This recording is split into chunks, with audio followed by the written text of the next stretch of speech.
Welcome to Beyond Co-Sell. This is a show where we get into what actually drives success in the AWS ecosystem. No fluff, no partner speak, just honest conversations with the people who've built it, broken it, and figured out what works. Actually, we don't talk a lot about leadership on this podcast, but I think a lot about leadership and I think a lot about even our roles as leaders in companies. Like I usually lead a really small team in the size of the company, but I do characterize what I do as kind of running like a business inside of someone else's business. And I do feel like an entrepreneur inside of someone's business. And the truth is, I'm usually expectations in managing, sometimes my executives who don't necessarily agree with me, sales and sales leadership, marketing, engineering, security, like there's a lot ops, like there's a lot of lines of business in the company. Finance, think of marketplace. I touch money, right? To master all of those subjects like a COO is hard. To speak all of their languages is hard. But when it comes to leadership, sometimes there's organizational leadership. Like it or not, if I'm the CEO of my business, like, yeah, I'm on the kind of top of the pyramid. Like, I may not act that way, I may not think that way, but organizationally, there's a hierarchy and you do work for me. But there's like my peers and other people that have bigger titles that somehow I'm convincing them to do what I want them to do. That's influence, but that's a different style of leadership. And so to your analogy, Yeah. the analogy, I always say a boat without a captain probably isn't going to sink. It's a boat, floats, but is it going to end up where you want it to go? And so part of what we do is we're saying, I want to go to South Africa. And maybe I'm not getting there direct, right? Because it's the ocean and there's currents, but like there's this, like I know this North Star where I want us to get to. And you could say that's the AWS partnership, that's revenue, it's whatever number, the apples on the tree. Again, I'll refer, it's whatever that thing is. But Yeah. like to get there, man, but if I'm not directing that, I'm gonna end up in Jamaica. That wasn't where I planned to go. Yeah. You mixed a whole load of, in my mind, terms. So this is how I see it, right? Leadership is not a title. No. That's the first thing. A title gives you authority, though. The Correct. difference between leadership and management, you're directing, right? Leadership is, for me, the whole load of things, but it's emotional and empathy. It's about people actually following you because they believe in you, they believe in your why, your purpose, how you All that. behave, and so on, right? So I think there's a lot of things there. I actually see the most successful pals being really strong leaders. Like they may have a title, great, that gives them some authority, but they are leaders because they have to convince without the title.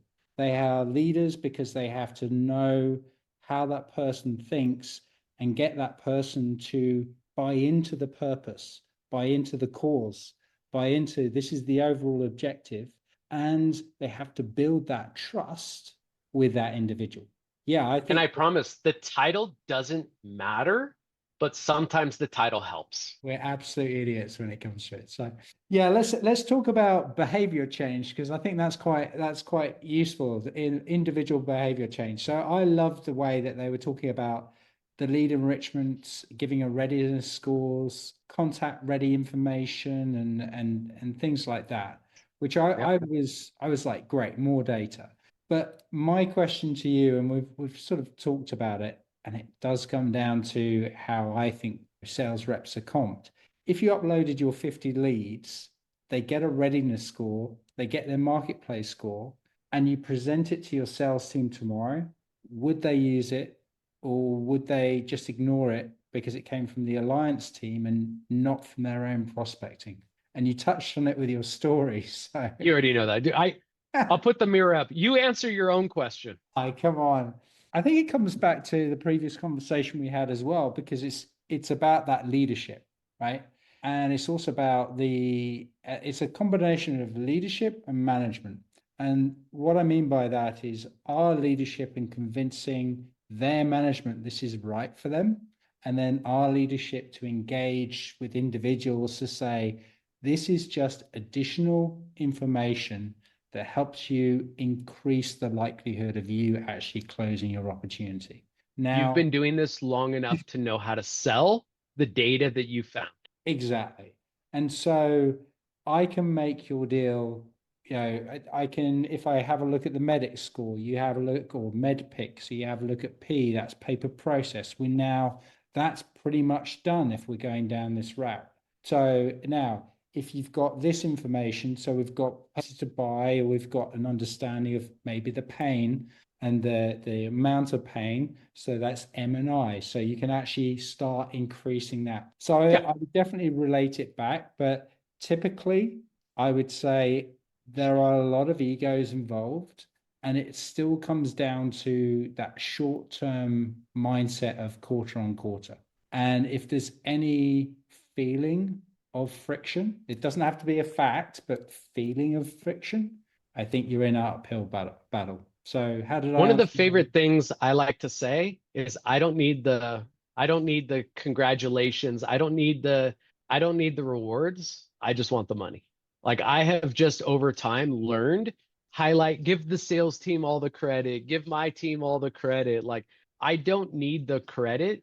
I just want the money, right? I just want to go do the right things, articulate how it helps the company. And look, in the back office, the C-level team or my boss or whatever could be like, hey, dude, you're doing a great job. That's awesome. But because of that, I used to have a huge ego. I still probably do, but like it's just the older you get, the less I care about that stuff. Yeah. And so for me, it's just been like, honestly, like I don't need that anymore. Like, yes, I want to know I do a good job, but I know I do a good job. Like I could tell myself that. I see it in the data and I love doing this stuff.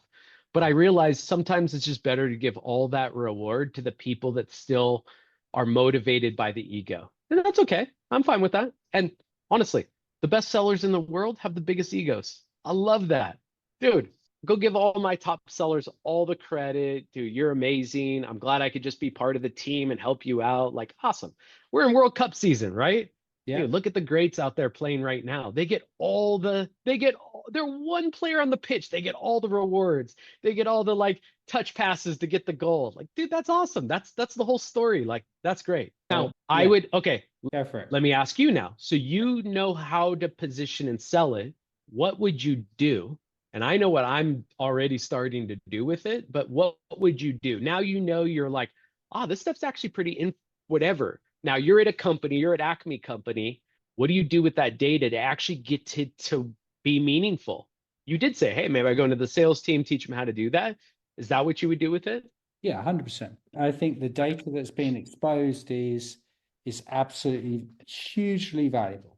And I think a lot of ISVs use it in the wrong way. They expect, we've always said, that AWS will bring you deals. No, what AWS has done is actually make selling easier, finding the right type of fish easier, understanding what kind of bait. You already know what case studies you have and the baits you have. So if you combine all the right information, in my mind, they've just given you the golden ticket. That's how I see it. Now, how do you actually use that?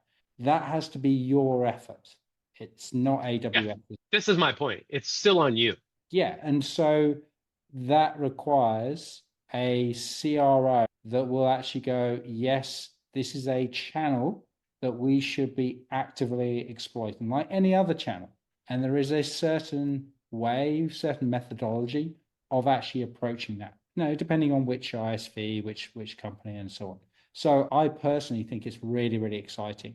I feel sorry for certain companies who've spent a lot of time building up this database for AWS just to go, now we've given it to everyone for free. So I think there For is, free. yeah, for free. So I think there's a real change in the access of that. But who do you think has built up this database that is hurt here? I actually don't. I think if this is your business, Yeah. you were guessing at this data and now you got the truth. This actually enhances your value proposition. If this was, because honestly, a lot of the data providers that we buy data from, I've asked them for data like this. They don't have it. So it's not like So, they had it. We were buying it for other enrichment data. and I actually did some consulting. I know you've done some consulting for certain companies, and it wasn't just reliant on the information that was being transacted through their platform. It was also actually taking different algorithms and additional data, announcements, things like that to give, I would say, enhanced scores, if you like. So Yeah, yeah, yeah. that's where, and I think, in terms of, it sort of removed a hop of the data. So now you can take directly. It doesn't Yeah. include all the other marketplaces. It's going to be interesting to see how other marketplaces react to how AWS has behaved, I guess, on the announcements. So Yeah, look, they all give different parts of data. I don't want to pick on any one specific, but if you're a marketplace, like you get different data from each of the providers about that, what you do with it. This stuff is the data is not the valuable thing. It's what you do with the data. So what you said is your approach and what you would do with it, I'm purposely not doing that. okay. I think I will maybe, but not I'm not immediately doing that. I'm more, and I haven't done it yet, right? Because this was just announced last week, and I don't even know if the I've data's seen there. your It's kind of, automations. Your automations, you do them overnight. So I'm surprised you haven't automated the living daylights out of this one, right?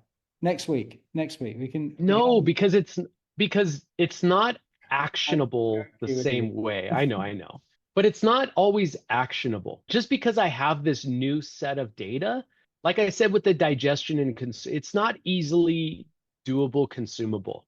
Now, I don't know if I want to tell you what I am going to do with this, but Why? Surprise it's me. yeah, okay, yeah, offline. I guess yeah, if anyone's listening and they Yeah, want to know, yeah, I guess they could hire we'll you cut or we'll eventually cut us hire to me. that. What's the time frame for the CRO? 18 months. So if I like to stay at a company at least 4 years, how many CROs do I get to work with? At least two. And they might have a different background experience. Do you think I'm part of the CRO interview loop?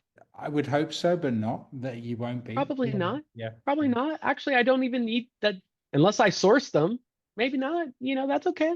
But my point is like I want to know like what's their philosophy on this? Like how open or adaptable are they to know that this new ecosystem game is a little, like all that stuff. Like I don't know yet.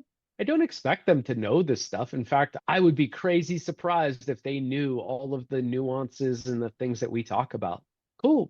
Dude, maybe I could teach them. Maybe I could add value. Maybe I can help them understand something. And don't ask for pipeline or lead. Nah, well, it's Well, okay. I think that comes in the coaching.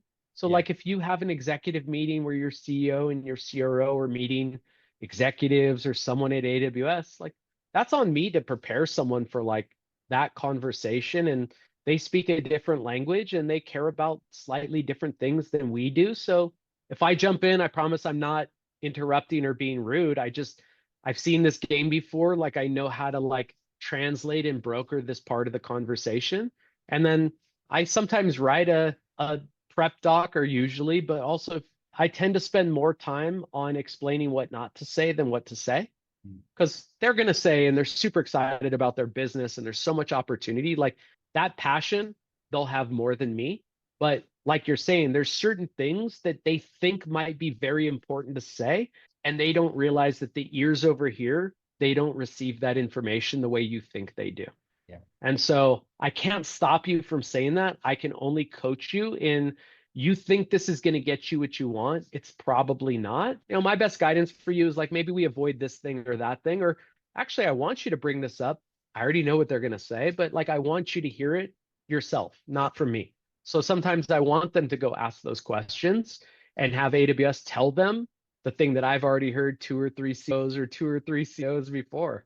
So I already know the answer, but I don't want them to hear it from me because, like I want them to discover that answer on their own.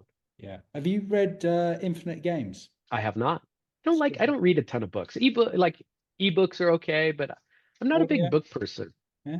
I don't learn that way. So I don't like reading comprehend. It doesn't work like that for me. Oh, okay. It's a good book.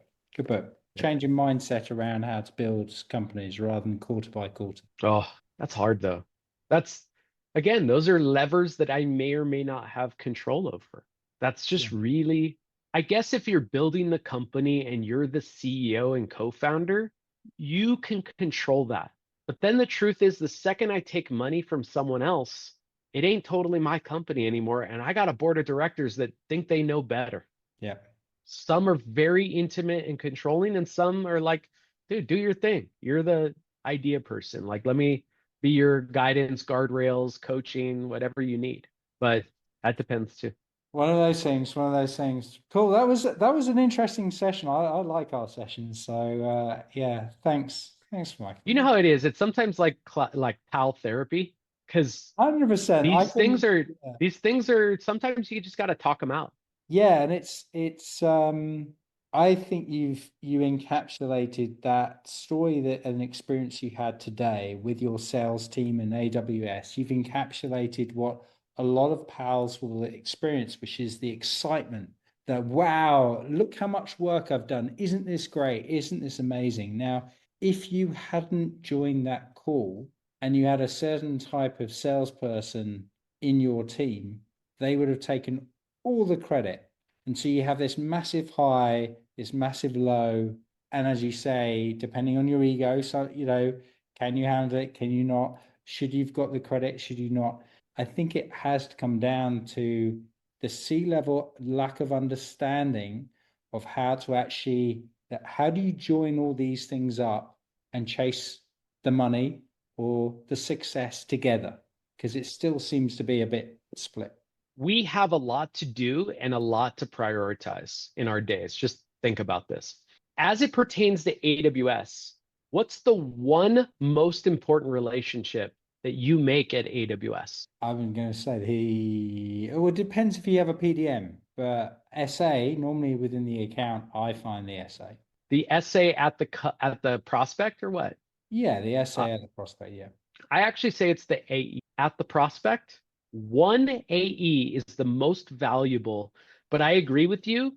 The Wizard of Oz, but it's so hard Yeah. to It's really, convince my company, their company. So to me, it's like phase one, rep, phase two, SA. But yeah. the second side at my company, CEO, CRO, you're juggling that, you're building process, you're doing all that. CMO. Yeah. That 30-minute one-on-one conversation I had with my sales rep was the most important meeting that I had all week, all month.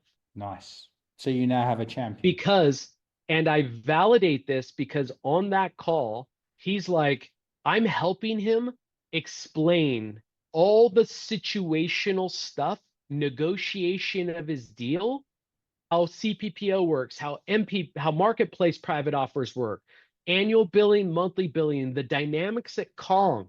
I just explained to him, and more than his boss, or he's learned at the company in the last 4 months about this deal that he's got. He's so excited. It's a big deal. It's 500K. It's a big deal. He said, dude, I just learned more in like 30 minutes than I picked up in the last few months here about all of these dynamics because he never really had this experience at it's not his first sales job. Yeah.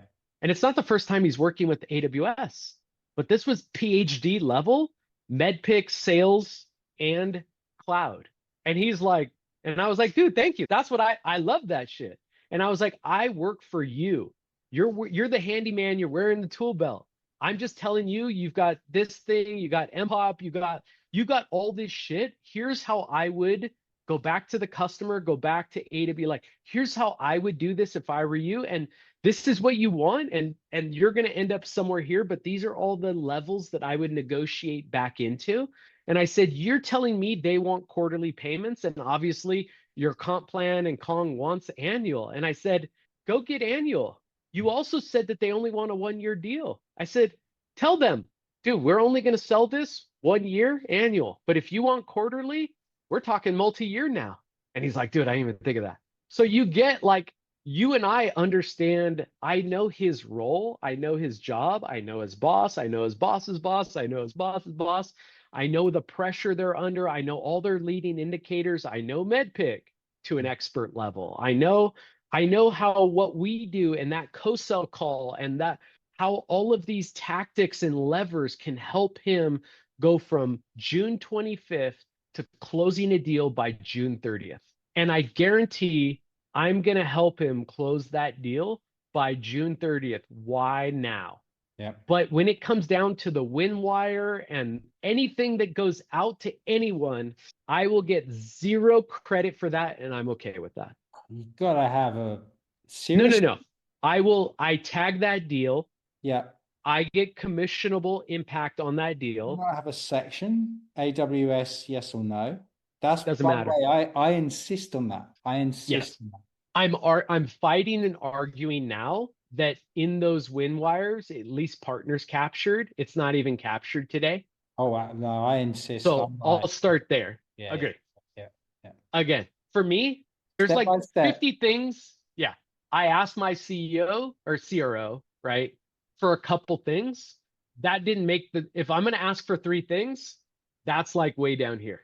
So it's interesting how now, because I'm a consultant, because I get paid a X amount, which is probably slightly more than the standard Yeah. person, that in some ways I find gives me more authority to say, if you, this is my timeline, if you do not do that, this is crap. Yeah, I throw my toys out the pram. So I actually insist on a lot of the basics, Yeah. what I would consider basics. You consider basics Yeah. as well. But I Yeah. guess you have to fight the good fight, right? No, how do you pick your battles? Yeah, but okay. I'm trying to win the war.